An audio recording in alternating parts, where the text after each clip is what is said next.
最近几年流传这样一种舆论，问中国制造2025现在怎么没人提了？你说有没有这么一种可能？瓜熟蒂落，无需太多言语。2014年12月，我们第一次抛出中国制造2025，5个月后，国家正式发布纲要，定下电动汽车、机器人、航空航天等10个重点赛道。目前中国还没有官宣这个计划是否完成，但在2024年，卢比奥团队做了系统复盘，并出了一份报告，名叫《中国制造的世界》。卢比奥大家都很熟了，当今美国国务卿。先说结论，他对中国制造2025的评价总结为2个字：牛逼。这不是拍脑袋得出来的。在卢比奥的报告中，他从产能、市场占比、突破封锁等多个方面出发，认为我们的电动车、能源、造船和高铁已经达到了世界领先，航空、机器人、半导体、新材料和生物技术已经逼近前沿，离登顶只差临门一脚。只有农业机械还没达到预期目标，没有出现像美国那样的跨国农机公司。卢比奥说，如果中国是一家基金公司，那么中国制造2025这个项目已经让我们赚翻了。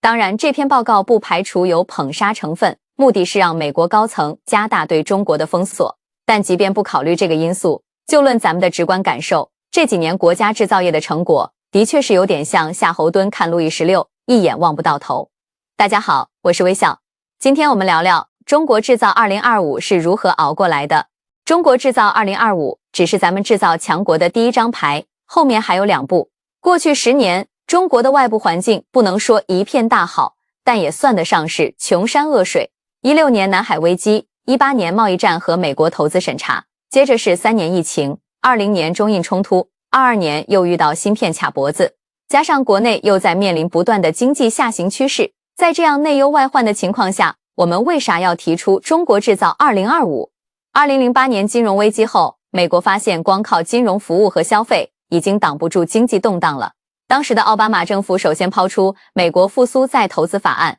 里面塞了大量恢复制造业条款，比如制造业投资税收优惠、低息贷款。此后，制造业促进法案、振兴美国制造业和创新法案等类似法令层出不穷。这些回流政策效果拔群，从2010到15年，美国制造业就业人数增加了100万。而在华新社的企业数量从12年至14年间逐年下降，此时我们内部也出了些问题。首先是人口红利见顶，在广州、浙江等沿海地区普遍出现招工难等问题。在2010年第6次人口普查中，大陆14岁以下人口比重为 16.60%， 这个数字已经快赶上日本、德国这些老龄化国家了。简单来讲，以后进厂干活的年轻力工会越来越少。同时，中国的资源和环境约束也在加重，能源消耗和二氧化碳排放全球第一，人均水资源为全球平均的1/4，人均耕地面积是全球平均的 40%。 在资源束缚如此紧张的情况下，中低端制造的利润还特别薄，比如纺织、服装、鞋帽这些行业，平均销售利润率也就 5%。 要是农民工工资再涨 20%， 很多中小企业基本就活不下去了。这些因素叠在一起，让中国制造2025顺势登场。讲到这就出现了第2个问题，中国是怎么完成目标的？首先，选对赛道比努力重要，选这10个领域不是乱点鸳鸯。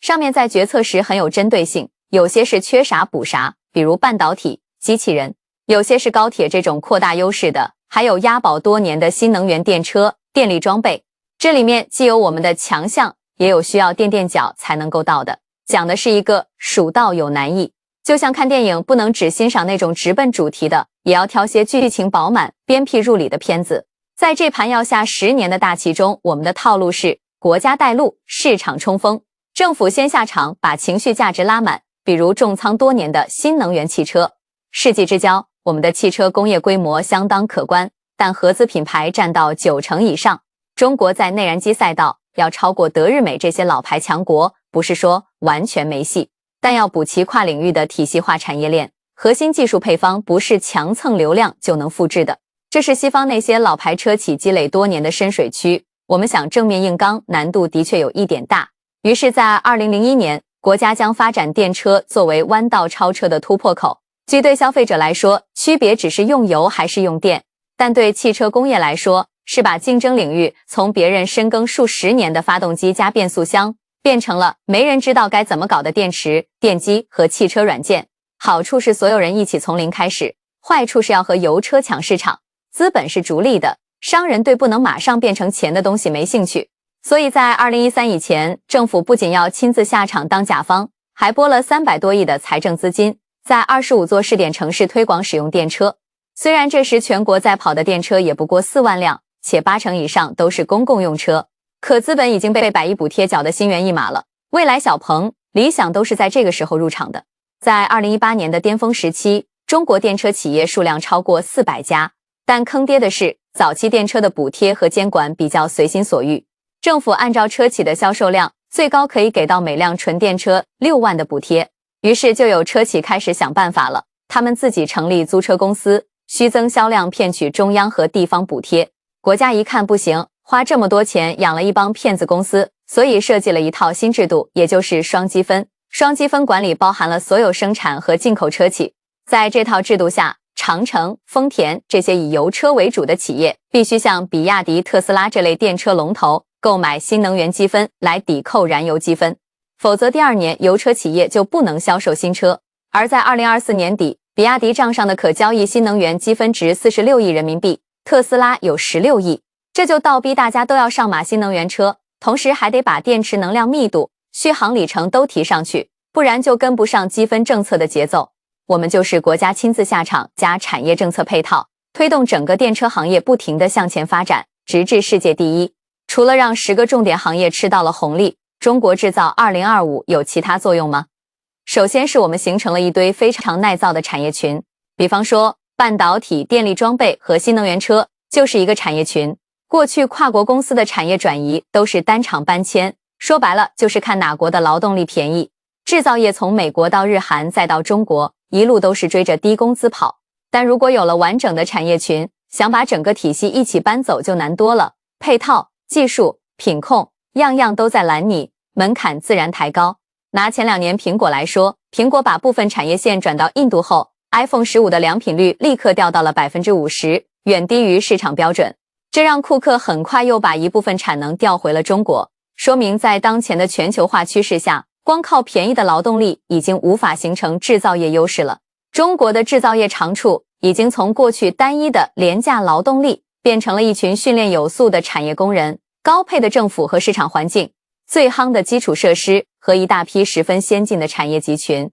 因此形成了我们常说的规模经济效应。从这一点延伸，是提高了中国制造业的不可替代性。在过去的全球化体系中，美国依靠美元充当买家，购买全球的廉价产品，而其他国家只是单点配合，并不能对美国形成根本性威胁。但中国不同，20世纪初，我们先是承接了西方的产业转移，又在近10年内依托中国制造2025实现了全方位的产业升级，这导致了美国的忌惮，成为他们挑起贸易战的根本原因。因为中国不像日韩这些国家只是一个普通的生产国，而是拥有一个完整的强大的制造体系。这意味着什么呢？二战中，美国能在短短1年半内建成中途岛航母，它在战争损失多少战舰、飞机，后方就能源源不断补回来，最终在太平洋战场上击败日本。在战争中，一方面比的是武器军队，但更重要是经济实力。今天同理，现在有数据显示，在全球制造业的版图里，中国制造业产值占了 29%，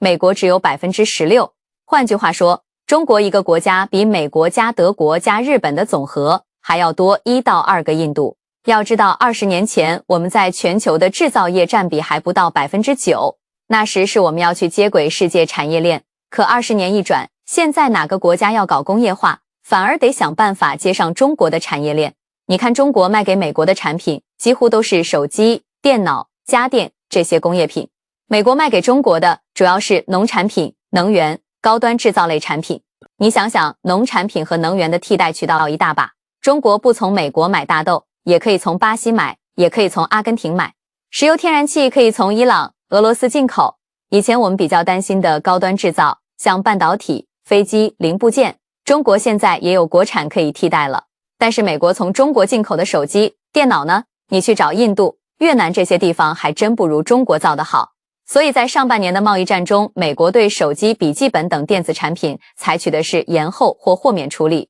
这不是美国人讲礼貌，是他们担心伤害本国消费者和引起国内通胀。每次在讲中国发展的时候，总有人会说，这关我月薪3000什么事？我是这么想的，国家变强了，不是让你明天就月入过万，是把你人生的下限往上抬。失业了不至于一夜回到解放前，生个病不至于全家崩盘，想换工作还有路可走，这就是下限被抬高了。同样是农村，你看咱们有路灯、电网、手机信号，附近有个能看病的小医院，孩子能上得起的学，这些东西听着不热血，但他们决定了一个人最差也差不到哪儿。那同样你再去看看印度的农村，这就是国家崛起对普通人的意义。当下限被抬高的那一刻，你就已经在受益了。机智于向上的通道是需要咱们自己一步步去走的。最后，微笑非常希望你的订阅，让我们一同见证祖国的辉煌成就和美好未来。